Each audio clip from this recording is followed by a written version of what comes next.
Obama and a new jobs controversy. That is the subject of this evening's Talking Points memo.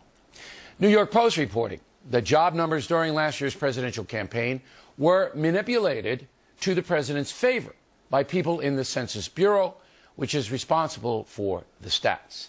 The White House quickly denied any wrongdoing.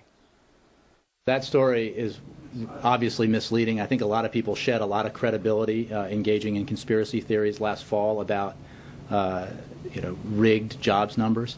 I have to tell you, as somebody who's been here for a long time, when month after month after month the jobs numbers came in and then later were revised upward, it sure didn't feel like they were helping us.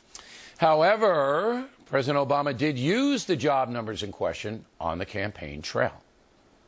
This morning we found out that the unemployment rate has fallen to its lowest level since I took office.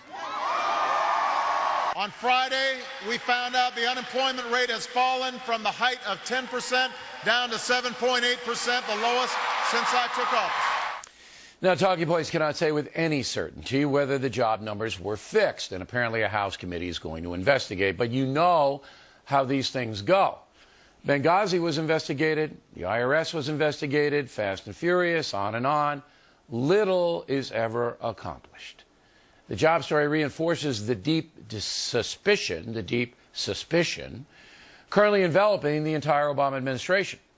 CBS poll out tonight, again, more weighted toward the Democrats, shows the president's job approval rating standing at a dismal 37%, the lowest point in that poll in his tenure.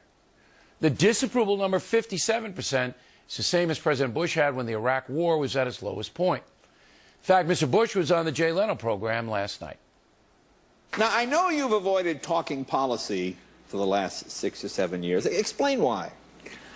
I don't think it's good for the country to have a former president criticize his successor. Yeah, that makes sense.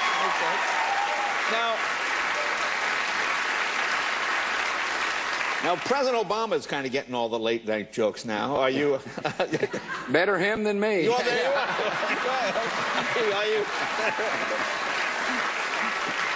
Are you glad you aren't president now? Yes, I am. Yeah.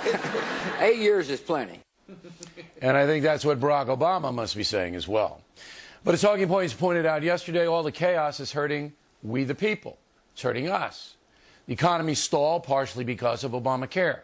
And overseas villains like Iran taking advantage of America's weakened status. When a president becomes unpopular, the unintended consequences of that affect everybody.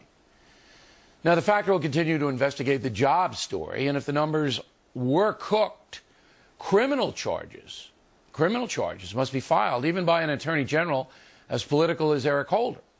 Tampering with a presidential election, perhaps the most serious political charge in the book. We need to get to the bottom of this, but my question is, who's even going to investigate it? And that's the memo.